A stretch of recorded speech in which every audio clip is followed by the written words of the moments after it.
Tony Topping, My Private War Against Covert Mind Control Operations Involving Covert Interests and UFOs. What Edward Snowden Did Not Tell You, the audio version read by Tony Topping. The recent revelations of Edward Snowden regarding mass electronic monitoring of the population via electronic means dramatically escalates, I do believe, to the further horrifying and unfathomable world of mind control and covert operations which I am a witness to from 1999 to present. It is correct to say that the secrecy behind these operations go beyond normal government and even the heads of our agencies who are tasked with keeping society safe. So we are told. Unfortunately, we have a lunatic element who, far from keeping society safe, appears to be running riot with covert projects and members of the public being selected for a unique brand of experiments with artificial mind control technology. From across the UK to the US, people from all walks of life might be the target of these people as the developments in mind terror weapons continue with no oversight. Currently they have sunk back into the shadows, yet the concern is present that I am still being monitored illegally and very closely. Such is the brazen, untouchable manner of classified operatives dealing with illegal mind control operations upon the public. It raises important national security issues should world leaders with hands on nuclear triggers be targeted by such technological, unethical evil people called mind terrorists. Only recently a Turkish investigation concluded the possibility that the Turkish PM may be a target of this covert technology. I raised the alarm and the silence is deafening. This is the world beyond electronic gathering of email and internet, a world fully covered by the very secrecy system designed to protect society. It is my public duty as a UK citizen to report and write on these matters. My quarrel is not with those who are involved in highly dangerous work to protect the innocent, and I hope this is clear. The world I have seen is one of covert, unacknowledged secrecy, Orwellian in scope, and guarded by psychopaths. Currently, researchers in my subject field who write books and are also in the media have a policy that the events I or others describe do not happen to them. The course of their research, so therefore it does not happen to you. This subtle form of ridicule is common, for I am known as a targeted individual, or TI. Dr. Stephen Greer, who was also a TI, members of the UK Diplomatic Service, former admirals and air chiefs in the UK, have all commented that such cloak and dagger activities do go on, and have all at some point been shut out from the classified operations that are involved with mind control and UFOs. It took me a very long time to understand that mind control and covert intelligence harassment of UFO researchers in the world of secrecy about matters UFO or paranormal goes on, but it slowly takes years of experience to reach these conclusions. I am a specialist in the UK on the subject of UFOs. This then developed into studying the worlds of espionage and the worlds of psychic espionage. I have appeared for major broadcasters, had part of my work endorsed by a highly decorated individual, awarded a Legion of Merit for intelligence gathering by unorthodox means. I never thought my experiences would lead me into the world of the media. And my experiences began in 1999, but go back further down the years, yet the start of this weird journey that began with covert monitoring gives new meaning to the word monitoring agency. It really began in 1999. The covert harassment by any government agency is a crime, and violation of my human rights has occurred. You have to become them and think like them to understand these very evil people. Any inquiry or questions will be mocked, the messenger will be shot. On no account would they want to acknowledge these activities go on in a world of spin and media sycophancy of our current insane world. Many corporations are involved. Money has been spent on development of mind control and mind interfacing. It is damaging PR to all concerned. To hell with ethics or the crimes committed, for telling the truth is now a crime. This is the world Snowden did not tell the public about, a world of top-secret development and unethical behaviour that would delight any Nazi scientist from the era of World War II. And it is my experiences that started unwarranted and unwanted attention from a covert agency. Here is something I wrote a few years ago regarding what could be described as testing a form of covert weapon against me in 2001. That the mind was emotionally crippled, and at the first hint of mind invasion an element of my mind would find the invasion interesting. You would, it appeared, be kept awake while asleep, and then the horrendous stabbing into the head would commence, with your head vibrating in concert with music like the theme from the film The Birds. happened in January 2001. My harasser had run simulations on me like some kind of lab animal. I awoke thinking I was going to die, always between the hours of 0300 and 0400. My controllers, it appears, were testing some type of non-lethal weapon on me and persisted in telling me to keep quiet about my liaison with them. A secret state out of control, confident in secret immunity, above all scrutiny, the strange behaviour continued. I shall share with you some of the entries in my journals and the effects this had on me in daily life, which were terrible. First, however, we must understand the background to mind control, which at all levels is around us in terms of the UFO subject. It is often claimed that some are subjected to mind control implants and illegal abduction. The intelligence agencies such as MI6 began investigating these mind control techniques early this century, but their records have been routinely destroyed and tampered with. There are some survivors and professionals who know that the British used programmed trauma-based MPD, DID agents in World War I. The term MK Ultra was used by the CIA to instigate operations of mind control, and its founder was a man called Sidney Gottlieb, an American military shrink who developed poisons for the CIA, as well as having a passion for folk dancing.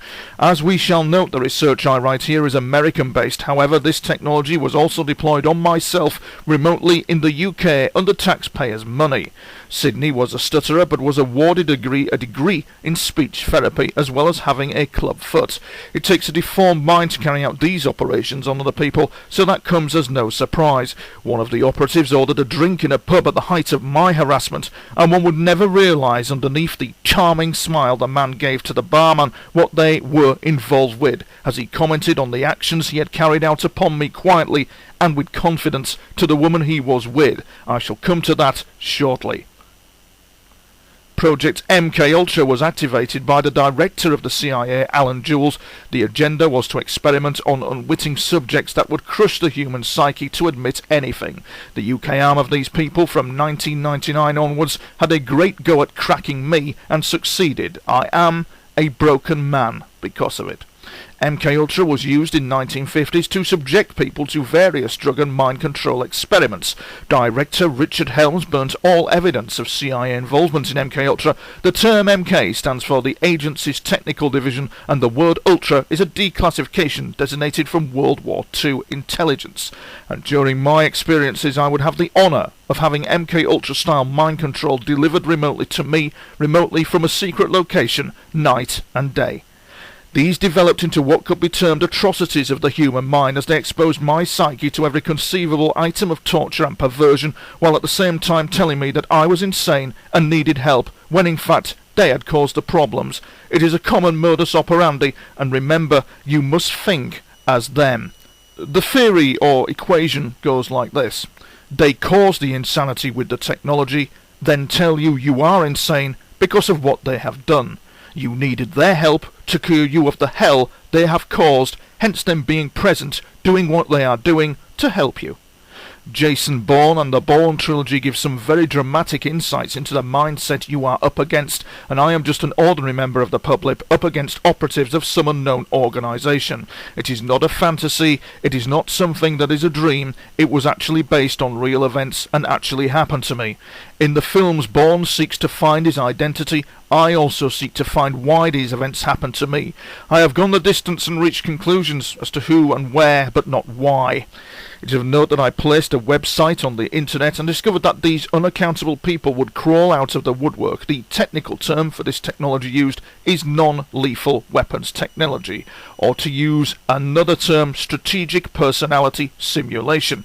In a US Air Force report called New World Vistas, Air and Space Power for the 21st Century, it is said that it would also appear possible to create high-fidelity speech in the human body, raising the possibility of covert suggestion and psychological direction. When a high-power microwave pulse in the gigahertz range strikes the human body, a very small temperature perturbation occurs. This is associated with a sudden expansion of the slightly heated tissue. This expansion is fast enough to produce an acoustic wave. If a pulse stream is used, it should be possible to create an internal acoustic field in the 5-15 kHz range, which is audible. Thus, it may be possible to talk to selected adversaries in a fashion that would be most disturbing to them. And of course there is a picture of my harasser, a very good photo of him, a stalker, a man immune from any oversight, confident that the shadow secret state is like diplomatic immunity. He operates with no accountability and stalked me for 5 years. I had also been followed by them on numerous occasions, and I had been controlled under MK Ultra Monarch programming for a long time. I recall the man in the photo fit above had during these classified operations visited a local pub in Selby called the Cricketer's Arms. He had walked in and ordered a drink at the bar with a woman in her 50s. They appeared not to be stopping long. They took a position to observe me, not realising perhaps that I had observed them. As I walked past to go to the toilet, he looked at the woman and said, "I see he's off to the toilet again." This in reference to his constant and alarming mind-invasive techniques to wake me up to go to the toilet at all hours, which was common. Alarm clocks were even used for auditory purposes. Always on the hour, always at a preset time. 5 o'clock, 6:30, numerous alarm clock calls at those times. He did not follow me but stayed where he was, propping himself up against a pillar. I walked past him again upon my return, and I am sure the purpose was to communicate some fiendish plan to me. The woman did a bizarre thing by trying to get my attention in a mirror. She held her head back and looked at me, tilting her head slightly, and then said to him, "Why won't Tony communicate with us?" "I don't know, come on, let's go," looking at me like I was some type of stranger in a foreign land. The man had stepped into my world, a world even I could not understand. In that moment he had of course stepped into the realm of common law. What is disturbing is his confidence to go about his work without challenge upon an unknowing public. The second time I came under surveillance was also in a pub a few months later. Actually, it was a few years later. These two were cool customers as they wandered in to observe me. The woman in question, who I recognised from my strange goings-on, calmly got a drink with the man she was with, but she was not calm and had a nervous energy about her, all the while the public oblivious. I walked out, stood at the door. She also, with the man she was with, made for the door. She stood next to me, and in a foreign accent said, "See you later, Anthony." I concluded correctly that harassment was going on, and it would escalate with the reason why constantly eluding. Licari could not have written it better. Another suspicious appearance of these people came in the form of an unmarked helicopter while walking home in 1999 at dinner time, unmarked and green in colour. Jane's Defence Weekly concluded it was an AS-555 that unusually is not on issue to the UK military. Secondly, a Lynx pilot commented it was a sliding door variant with a winch, a highly unusual craft, unmarked, breaking every air regulation in the book. Like from a Jason Bourne film, it hovered over a road junction horizontal to me, a few feet above a street lamp. Motorists could not believe it as horns were blasted in protest. I reached a conclusion that it was them, and they were calibrating the technology used on me up close and personal. This is strange but true, and it caused much debate on the ITV This Morning programme. I've been chatting to Phil and Holly about my experiences, and the helicopter is in view on ITV This Morning. This is a good shot of the AS-555 or AS-550 now climbing away from the junction. A bristling array of domes are mounted. Like a scene from a spy film, the site where the helicopter appeared hovering above the road junctions, car horns blared in protest at the height of the street lamp to the left. Hovering across the road junction, the canal opposite fishermen stood with hands on hips as the AS-55 flew side onto myself for very sinister reasons. It climbed away and flew directly over me.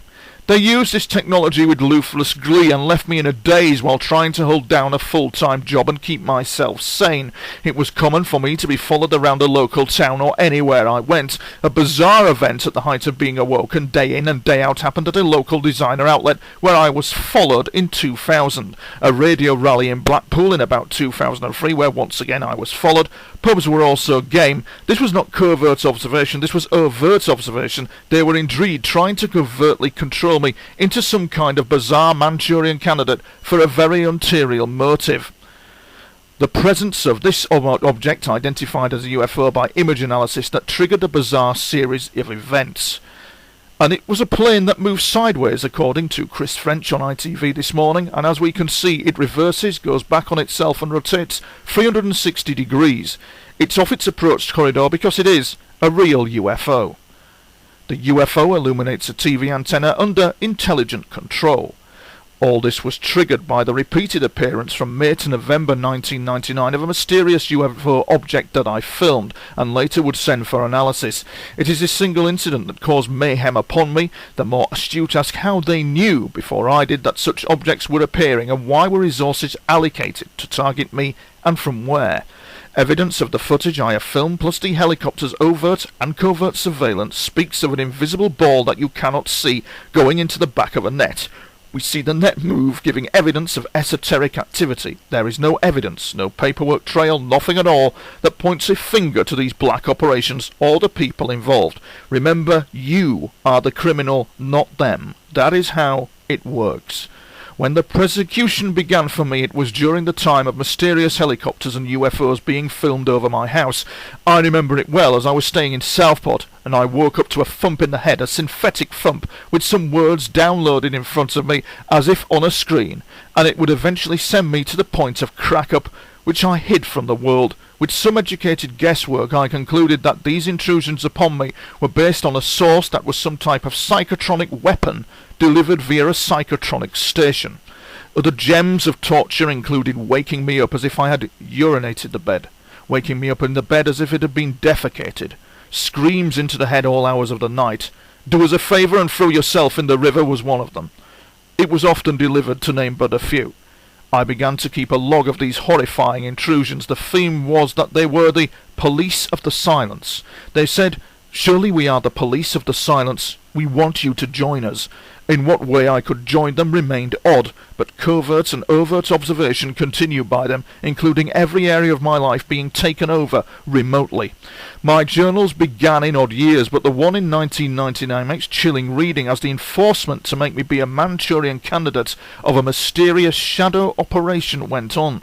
Another entry, possibly May 1999, in conjunction with black helicopter observations, indicates 0230 awoken with two slight prickly feelings in left and right hand side of brain. Wednesday the 17th, theme tune played in the head. The entry for the 17th of May sounded odd, but not if you take it from the perspective of a hidden hand responsible for covert weapons testing or other covert projects, ranging its high-tech mind-controlled artillery upon the victim. Then you will realise that everything is done for a reason, including the apparent strange advertising theme tune played at full volume in your head while asleep, just perhaps for amusement value. It was for them at times comical, yet it was a serious project to reach a hidden goal separate from any form of oversight. As a UK taxpayer, I should not be putting up with this behaviour. On the same day it is written, a malicious phone call is received at my house on the 9th of June 1999 and twice again on the 10th of June 1999 at 08:15 and 12:50. These strange objects over my homes are ever present. Are they drones, UFOs? I can only wonder. On the 11th of June I was awoken from further strange visions, and also at 0230 and 0300 of that morning my head appears to be nodding without control while in sleep, an odd sensation common among mind control victims as they involuntary muscle control under remote command. Banging noises, phone heard, various remarks said, all delivered via a form of mind control technology that causes inception into the very centre of our mind and thoughts. 17th of June 1999, or 02:30 approximately, awoken from heavy imagery and effects. I am of course being bullied, however in those years the ordeal was terrible. A vague memory, but is this outfit attempting to observe the incoming UFO craft via this advanced technology that they've targeted with me? Or is it all part of horrific advanced artificial weapons development upon the human mind? Frankly, the jury is out with me on that. I was developing trauma symptoms because of this, and they knew it. My appearance became poor, I spiralled into depression, work was now the only thing I had. Things would get so bad that I would often attend my job in a suicidal state of mind due to all this. Work kept me from the abyss, and thank God for that. It was mind control at its worst.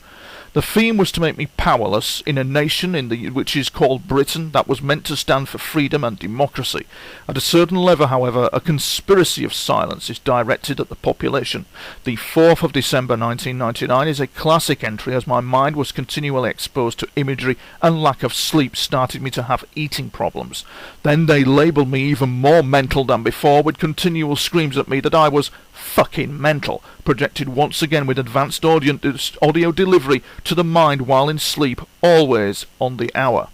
One entry, no date given, was quite spine-chilling. I know it was 2000 and they were capable of keeping you awake while asleep. The mad bastards used a drill sensation in my head. Somebody was drilling into me, and then the voice saying, "Mr. Topping, you will contact us. You will adhere to it," said the voice. Common also were attacks to the crotch area with some type of artificial simulation. There was constant mocking of the forces of law and order. The testing continued with the adding of a bizarre Stockholm syndrome towards the man who targeted me. Some of the activities they did to me with this simulation technology included repeated sexual violations, awoken from the images of men with guns, various mobile phone messages left, numbers untraceable. One answering machine message appeared to have me under observation coming out of my local Tesco, as the two male operatives, one of whom was possibly my stalker, debated me wandering out of the shop on an answer machine message. They intentionally wanted me to hear it. The theme is all about control of the mind. It is all about control of the population.